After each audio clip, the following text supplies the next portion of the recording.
अस्सलाम वालेकुम। बैठ जाओ। भीड़ बढ़ते जा रही है ना। एडमिट कार्ड लेना है ना तुम लोगों को। कब मिलेगा एडमिट कार्ड? कब बताया गया? 10 तारीख को। तो कल उम्मीद है मिल जाना चाहिए एडमिट कार्ड। कल नहीं तो परसों मिलेगा, है ना। 16 से एग्ज़ाम शुरू है, इसलिए अब तुम लोग का तादाद भी धीरे धीरे बढ़ रहा है और कल परसों के बाद फिर कम हो जाएगा। नहीं, एग्ज़ाम के एक दिन पहले तक स्कूल आओगे, ठीक है ना। और उसके बाद भी अगर ये इंस्ट्रक्शन मिल जाए कि नहीं, चूँकि एग्ज़ाम में गैपिंग है बीच में तुम लोग का, पढ़ाई भी नहीं हुई है, टर्म 2 का तैयारी बिल्कुल नहीं है ना इसलिए ये भी हो सकता है कि एग्ज़ाम के बीच का जो खाली दिन है उसमें स्कूल आना पड़े और अगला सब्जेक्ट का तैयारी करना पड़े। अगर उस तरह का कोई इंस्ट्रक्शन आ जाता है तो तुम लोग को स्कूल बीच में आते रहना है ना, ताकि जो एग्ज़ाम होने वाला उसका तैयारी भी तुम लोग का सही से हो जाए। लेकिन उम्मीद नहीं लगता है, जनरली जो है एडमिट कार्ड मिलने के बाद पढ़ाई हो कि ना हो, तैयारी है कि नहीं है, सब स्टूडेंट्स जो है गायब हो जाते हैं। बहरहाल देखा जाएगा क्या होता है नहीं होता है ना। आज हम लोग सेट 1 को ही, सेट 1 कंप्लीट नहीं हुआ है ना, सेट 1 को हम लोग आज कंप्लीट करते हैं, ठीक है। इसमें वेरी शॉर्ट क्वेश्चन जो 7 में से 5 क्वेश्चन करना था उसको हम बता चुके हैं पहले, और कल बताए थे सवाल नंबर 8 से लेकर के 14 तक बताए थे ना। आज हम लोग उसी को कंटिन्यू करते हैं। उसके आगे लॉन्ग क्वेश्चन। लॉन्ग क्वेश्चन का मतलब ये हो गया कि लॉन्ग क्वेश्चन सेक्शन सी से कुल 5 सवाल आएंगे। 5 सवाल पूछा जाएगा जिसमें तुम लोग को करना है 3 सवाल। कितना करना है? 3 सवाल। हर एक सवाल 5-5 नंबर का होगा, ठीक है ना। 5-5 नंबर का होगा, 5 दिया 15 नंबर। तो 15 नंबर की तैयारी हम लोगों को वो सेक्शन सी से करना है लॉन्ग क्वेश्चन के तौर पे। और वो लॉन्ग क्वेश्चन तुम लोगों को हर एक क्वेश्चन का जवाब, हर एक क्वेश्चन का आंसर तुम लोगों को लगभग 100 लफ्ज़ों में देना है, ठीक है ना। मॉडल क्वेश्चन का देख लेना, सारा इंस्ट्रक्शन जो है शुरू में लिखा हुआ है ना, उसमें देख लेना कि सेक्शन ए का जवाब कितने लफ्ज़ों में देना है, सेक्शन बी वाला जो क्वेश्चन है उसका कितना लफ्ज़ों में जवाब देना है ना। सेक्शन सी में जो क्वेश्चन है, जो 5 क्वेश्चन आएगा, जो 3 करना है, उसमें हर एक सवाल का जवाब लगभग 100 लफ्ज़ों में। 100 लफ्ज़ का मतलब हो गया लगभग 10 लाइन, लगभग 10 लाइन। 12 लाइन भी हो सकता है, 14 लाइन भी हो सकता है, 6, 7, 8 लाइन में भी ख़त्म हो सकता है, ठीक है ना। चलो ठीक है। सेक्शन सी, जाओ जी चौक लेकर आओ जी, एक जन दौड़ करके चौक लेकर आओ फट से।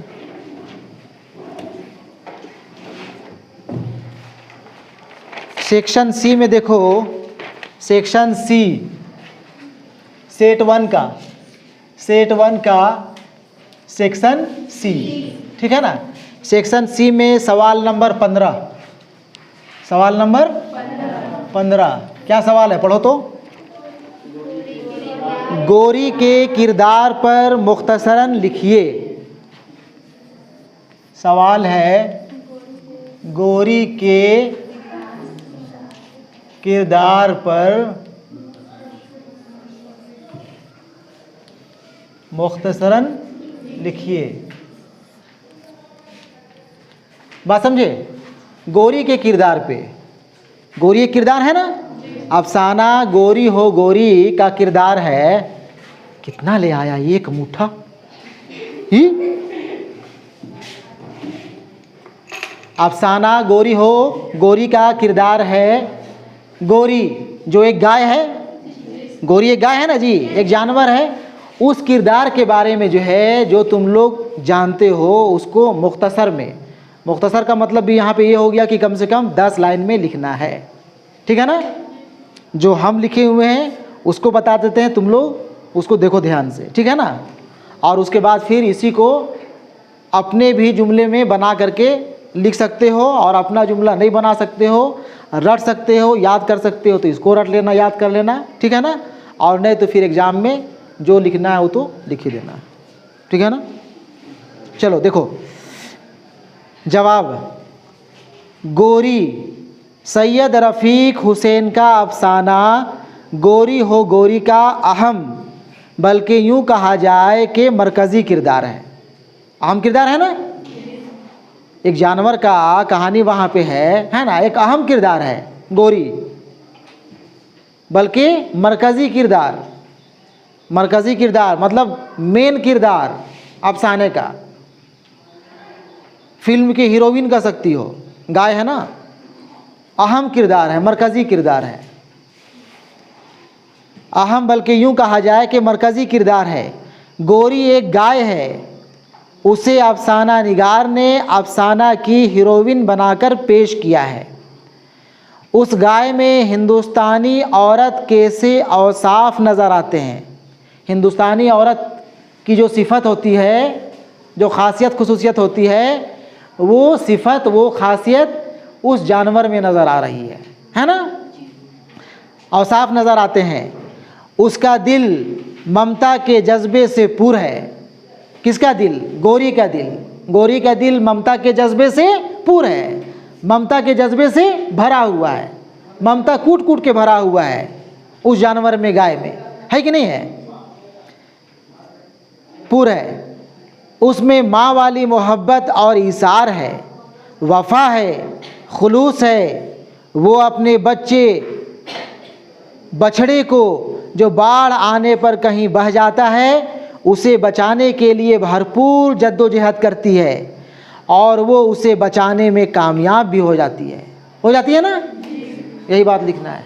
इसके अलावा भी और तुम लोगों के जहन में गोरी का कई बातें जो है वो जहन में घूम रही होगी, है ना, घूमता होगा। जो भी उनके बारे में याद है, गोरी के बारे में याद है, उसको लिख डालना है। बात समझ गया ना?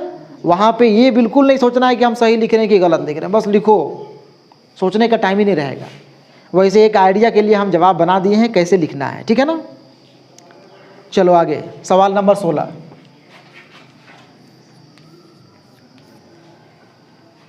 उर्दू अफसाना की तारीफ़ बयान कीजिए और उर्दू के किसी 4 अफसाना निगारों के नाम लिखें। उर्दू अफसाना की, बोलो जी, तारीफ़ बयान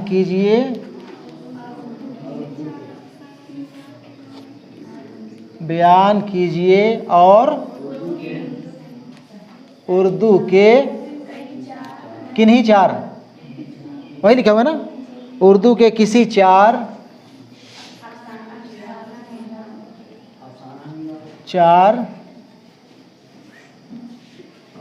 अफसाना निगारों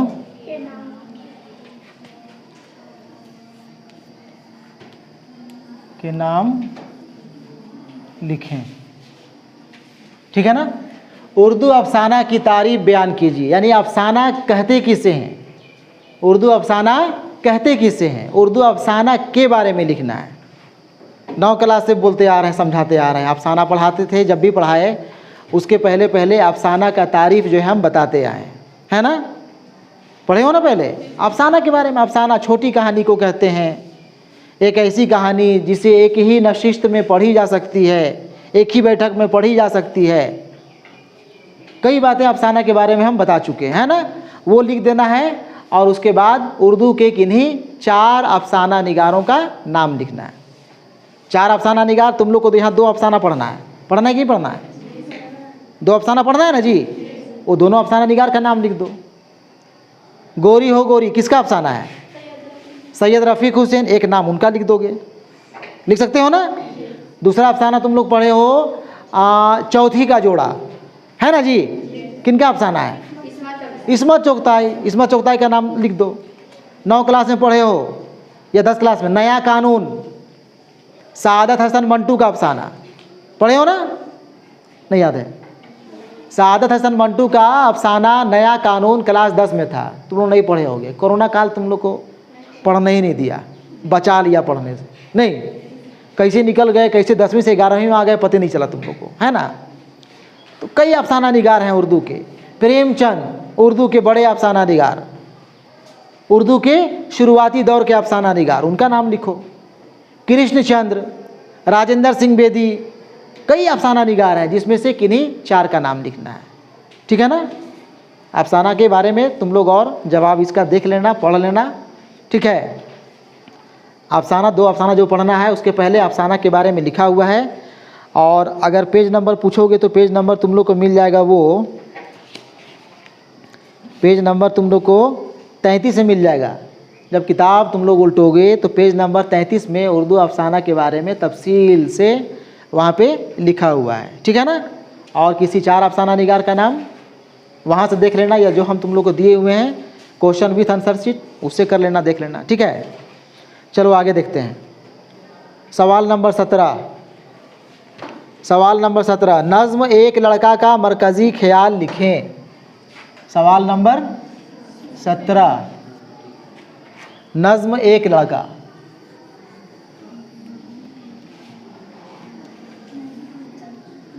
एक लड़का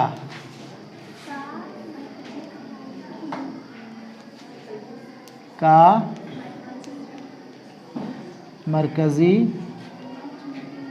ख्याल लिखें। नज़्म एक लड़का का मरकज़ी ख्याल लिखें। नज़्म एक लड़का किताब ख़याबान उर्दू से दिया है। ख़याबान उर्दू में सिर्फ़ शायरी ही शायरी है, हिस्सा शायरी ही पूरी किताब है ख़याबान उर्दू। तुम लोग जो किताब पढ़ते हो वो पढ़ते हो गोल्डन उर्दू, पढ़ते हो ना, पासपोर्ट टाइप की किताब। उसमें गुलिस्तान अदब भी दिया हुआ है, ख़याबान उर्दू भी दिया हुआ है। लेकिन ये जो नज़्म एक लड़का वाला क्वेश्चन पूछा है ये ख़याबान उर्दू से पूछा है। ठीक है ना। ये तुम लोग को अपनी किताब में देखोगे, यही किताब में देखें, किताब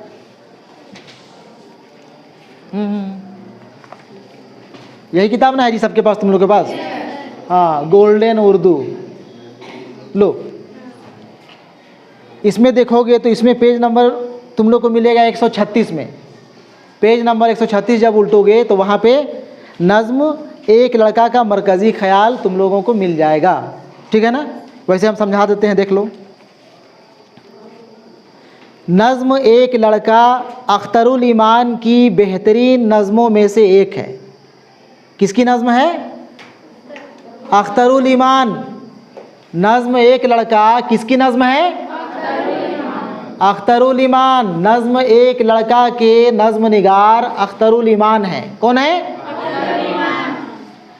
नज़्म एक लड़का अख्तरुल ईमान की बेहतरीन नज़मों में से एक है।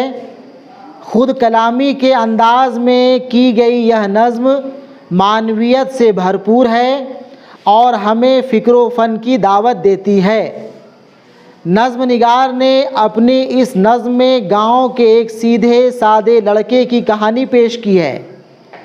गाँव का एक लड़का किस तरह बचपन और लड़कपन में गाँव की खुली फ़िज़ा में बेफ़िक्री से गुजारता है। मकरो फ़रेब से दूर रहकर इंतहाई सादगी और बेफ़िक्री से दिन गुजारने वाला सादा लौह देहाती नौजवान जब मकरो फ़रेब से आलूदा मुंबई की मसमूम फ़िज़ा और माहौल में दाखिल होता है तो यकसर ख़ुद को तब्दील पाता है। नज़्म में 2 मुख्तलिफ़ तस्वीर पेश की गई हैं जो एक दूसरे की जिद हैं। लगभग जो है 10 लाइन में हम ये आंसर लिखे हुए हैं। तुम लोग भी किताब पढ़ लेना, इसको पढ़ लेना और फिर कोशिश करना अपने जुमला में इधर उधर बना उना करके इसको लिख दें। ठीक है। चलो आगे जल्दी जल्दी जो है सेट तुम लोग को तीनों सेट बताना है हमको। सवाल नंबर 18। सवाल नंबर 18 है, सेहरा ने अपने मुकद्दर की शिकायत किन लफ्ज़ों में की है? सेहरा ने, पढ़ो जी, अपने, क्या बात कर रहा है जी ये लड़का, सवाल पढ़। सेहरा ने अपने मुकद्दर की शिकायत किन लफ्ज़ों में की है?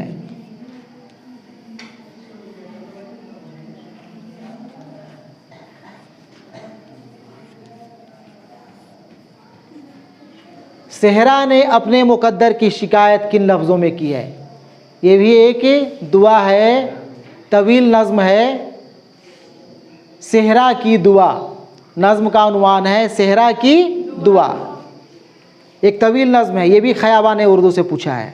ठीक है, ये सवाल अपने मुकद्दर की शिकायत, सेहरा, रेगिस्तान, बयाबान, वो अपने मुकद्दर की शिकायत किन लफ्ज़ों में की है? जो शिकायत करता है वो अपने खुदा से, उसमें कौन कौन सा लफ्ज़ का इस्तेमाल किया है उसको लिखना है। ये हालांकि शॉर्ट क्वेश्चन में आना चाहिए था, ये सवाल जो है 3 नंबर का पूछा जाना चाहिए था, क्योंकि जिन लफ्ज़ों का वो इस्तेमाल किया है शिकायत के तौर पे खुदा से, है ना, वही लफ्ज़ को लिखना है। तो इसको बहुत ज़्यादा जो है लिखने की ज़रूरत नहीं है, इसका जवाब भी 1-2 लाइन में ख़त्म हो जाएगा। देखो, सेहरा ने अपने मुकद्दर की शिकायत सख्त गर्मी, बरसती आग, तेज़ धूप, पानी को तरसना, धूप की सख्ती और सोख्ता बख्ती जैसे अल्फाज में अपनी बदनसीबी की शिकायत की है। बस ख़त्म, अपनी बदनसीबी की शिकायत यही करता है। तेज़ धूप, पानी को तरसना, गर्मी के दिन में देख रहे हो ना क्या हो रहा है, तो वहाँ पे सेहरा रेगिस्तान का बात है ना। सेहरा जहाँ पे सिर्फ़ और सिर्फ रेगिस्तानी इलाका हो, बालू ही बालू हो, वो अपनी किस्मत का, अपने मुकद्दर का वो शिकायत कर रहा है खुदा से। किन लफ्ज़ों में, उसी को लिखना है। ठीक है ना। चलो आखिरी सवाल, सवाल नंबर 19। सवाल नंबर 19 है, मिर्ज़ा गालिब की हयात ज़िंदगी और उनकी शायरी का जायज़ा लें। मिर्ज़ा गालिब की हयात ज़िंदगी,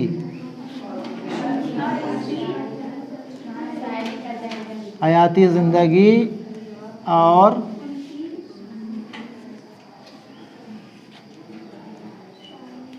उनकी शायरी का जायज़ा लें, है ना। मिर्ज़ा गालिब की हयात ज़िंदगी और उनकी शायरी का जायज़ा। मिर्ज़ा गालिब को पढ़ोगे तो पूरा जवाब मिल जाएगा, है ना।